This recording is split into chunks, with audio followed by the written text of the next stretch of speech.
Hello there, everyone. We're trying something that you would never think to do. You know what we're doing? We are using a device, a Acer uh, flip tablet or something it's called, or switch or something. Spin, sorry. The Acer Spin tablet is what this thing is called. I have this thing looking at a television that it is casting to. So this is like a meta broadcast.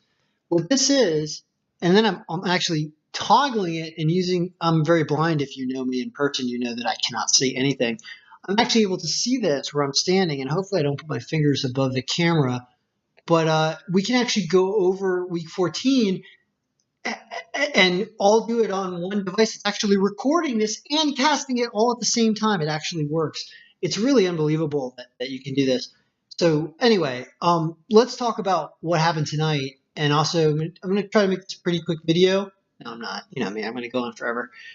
But what I'm going to do is I'm going to use this video as the basic video for the rest of the 2018 season. And what I mean by that is I wanted one place for everybody to go, one YouTube video that is constantly updated and has the current view of everything. And YouTube doesn't really let you do that, but what you can do is you can change your thumbnail, which is your original image on the video. So I'm going to keep that thumbnail updated, but I'm going to have just this video here forever right now. However, in the description and the links in the description are going to be current images, current stuff. So this one YouTube video is going to be the only NFL video that I upload from now until the Super Bowl of 2019. And you'll see how I do that. So I'm just going to have some fun with stuff. Anyway, for the rest of this video, this will be the week 14 Time Machine edition of NFL because it's going to be constantly updated. But let's talk about what happened tonight. I didn't watch the game because I was driving from Florida to Virginia, and I'm now in Virginia. But apparently, the end of the score of this game, whoops, this is going to be a lot of fun, but bear with me. I'm doing the opposite. Okay, so learning how to manipulate this. This is like when you become a weatherman on the news and you learn how to walk in front of the green screen and point at the map. That's what I'm doing right now. Okay, so the Tennessee Titans were favored by 5.5 points. They were at a 10%. See, I can also do this because I'm recording at the same time. They're at the 10%, which is not in our 20% range, but it's still okay. I'm going to predict the score of 18-10. And the final score of this game was 30-9. Tennessee won. Now, Jacksonville's a crappy team. We know this. Now, here's what happened. Ironically, they hit the over, and we would not have predicted that. So Tennessee decided they wanted to hit the over, and they got there. But I like the fact that we had the winner, and we almost picked Jacksonville's points exactly. If we went to adjust home and away factors here, we'd see that we had applied a 1.05. We would have to get this 1.05, if you can see my finger. The 1.05 home and away factor. Oh, maybe I'll do that. I can't see the camera at the same time as I cast, but if we'd up that to like a 1.5 or something, it probably would have got to 18 points, or it would have got to 30 points. And we almost, look at that, we hit this right on the button. This is an adjusted home and away factor for Jacksonville because it was lower than 1. So for them to actually hit that and we got the points almost right, that's pretty awesome. So another thing I wanted to do in this video, because it's going to be an everlast video that's up forever, even if you're listening to different stuff when you come here, you just come here for the thumbnail, which I don't know how I'm going to permanently display the thumbnail other than in the links, but they do let you change the view thumbnail of the video. So what we'll do next is talk about the rest of the games here, and then I'll show you as I develop this thing. Oh boy. We're learning as we go here. Okay.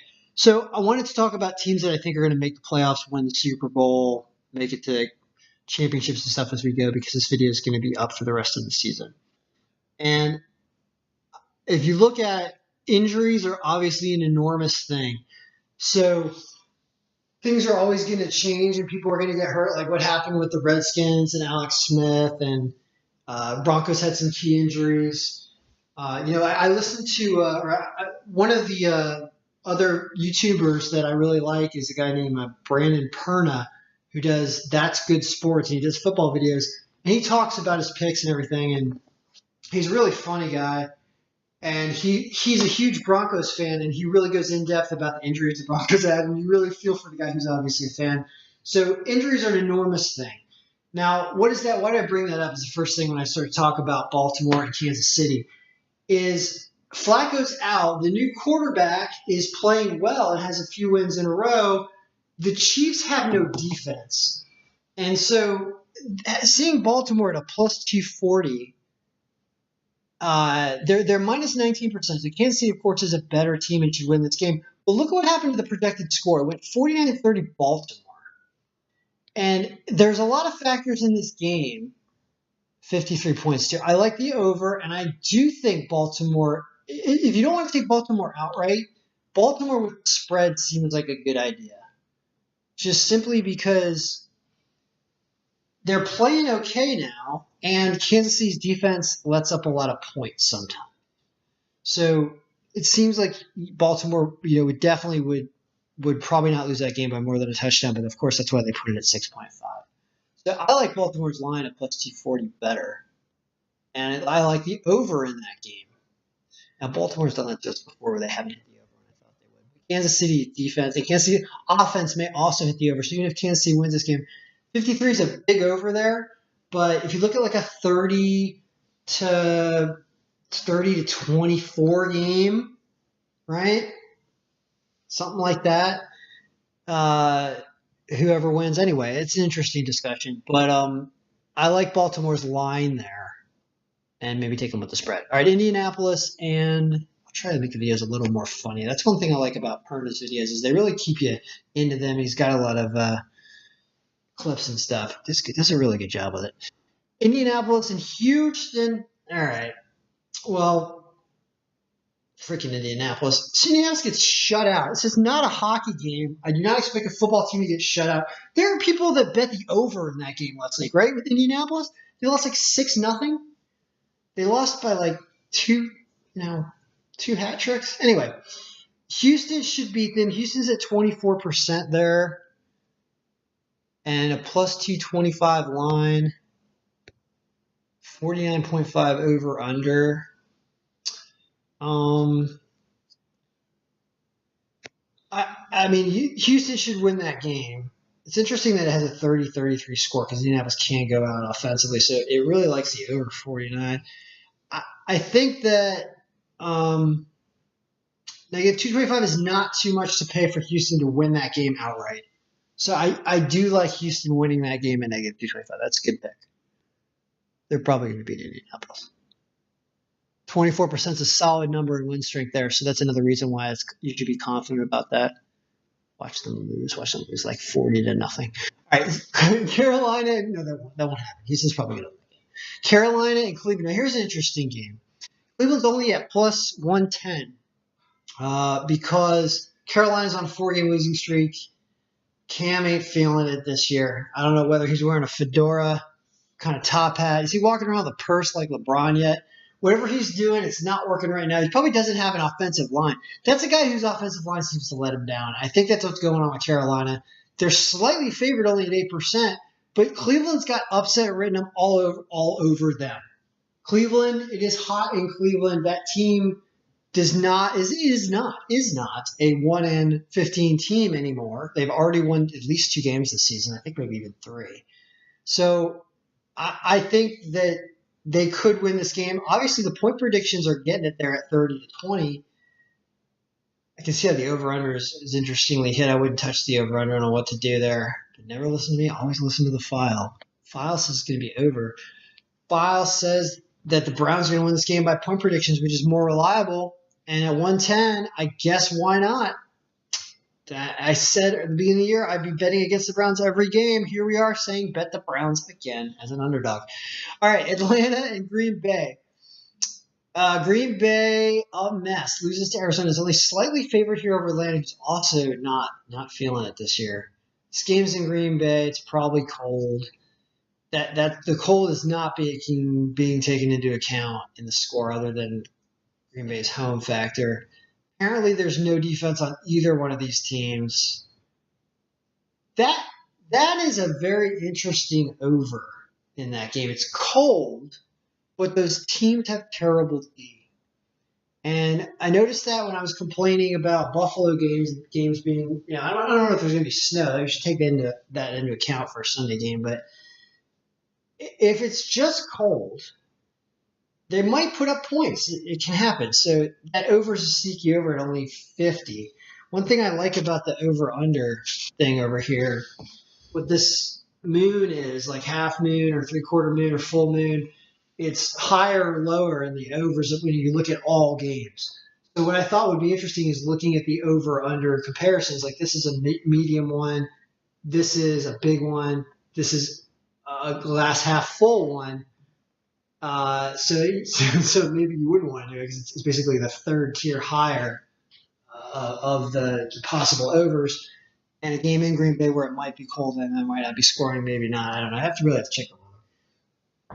So keep that in your advisement. It's a stay away game win percentage wise because the 3% here is not enough to really make a decision.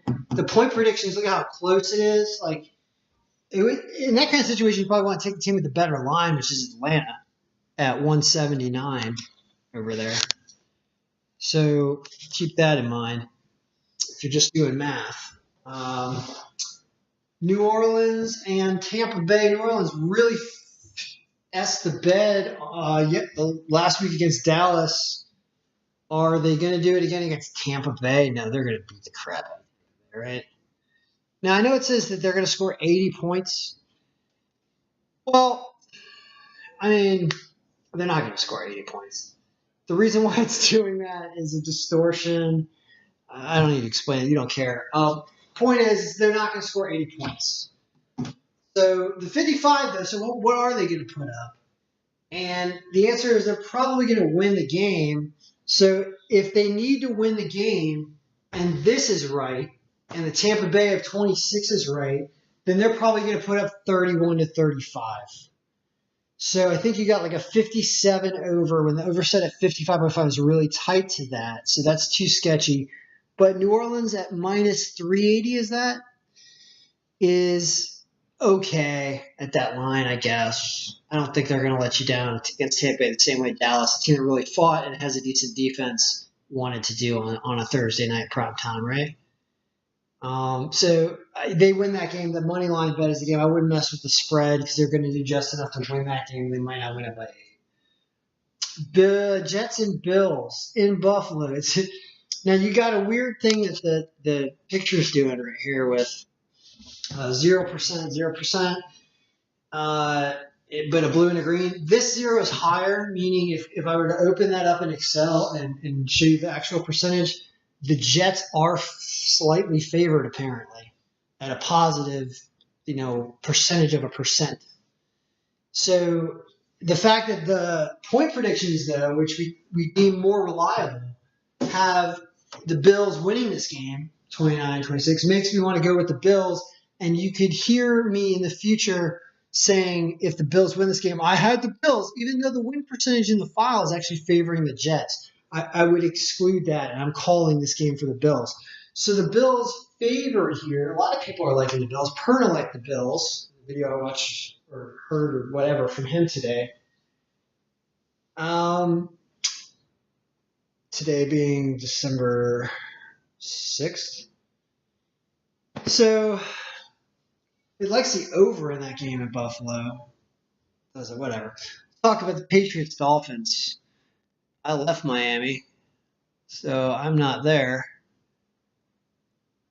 I wouldn't want to go to that game. So Patriots, Dolphins.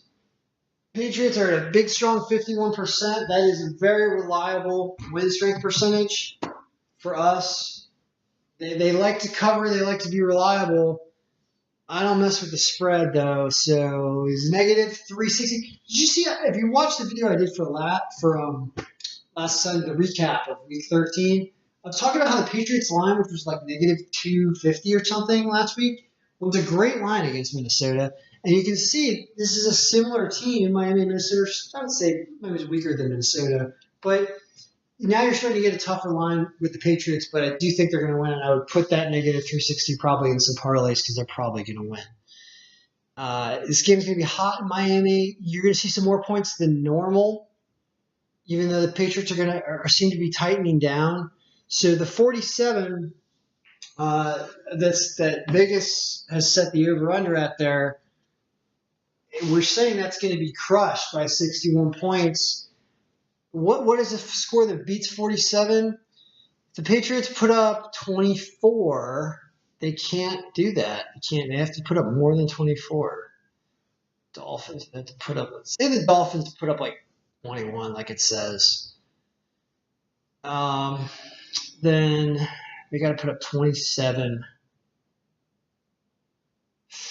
I mean, that's 3 touchdowns no, it's either 4 touchdowns or 3 touchdowns and 2 field goals. The Patriots going to put up 4 touchdowns against the Dolphins. Dolphins defense is pretty crappy. I think they're going to do that. I think that over is a good bet.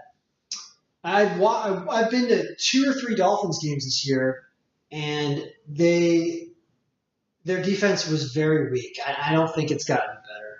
So the over is the play there, because that's a lot better than the 360 line on just the Patriots. Definitely. When you think about it, Miami's defense is so bad, and they'll still score something and run around like crazy because it's hot in Miami. It's not hot in Cleveland, it's hot in Miami. So how about the Giants and the Skins? I could go to this game, actually. I could go. I might. I haven't been to a football game in a while. If I go, Skins won last time. Home team's due to win because the last 16 games I've gone to, the road team has won, but now I'm on the East Coast and I'm usually in Las Vegas. So the Skins might pull this out. So the Skins are favored in win streak, but that's been letting us down a couple weeks in a row. It's not working right with them because Alex Smith is gone. So I think they should sign Colin Kaepernick, honestly. If there's ever a team that needs it. You got 2 broken legs or something on first 2 quarterbacks. And then we've got Sanchez. I mean, Trump might deport Sanchez, right? I don't know. Is that dude from Mexico? Probably not. But anyway, you never know what's going to happen around here. How about we bring in Kaepernick? Because that dude should be playing football, regardless. Until he starts playing football, I think the world's racist. He should get a contract. If he wants to play, he should play. So, especially when you got people dropping like flies here, cracking legs like eggs in the district. I may go to that game and root on the Skins because the Skins are basically – the season's going to be over if they don't win, and it's very close to over now. That's an NFC East matchup. I've never seen the Giants play in person, so I'm going to go to that game on Sunday. I brought my son. We'll both go to that game.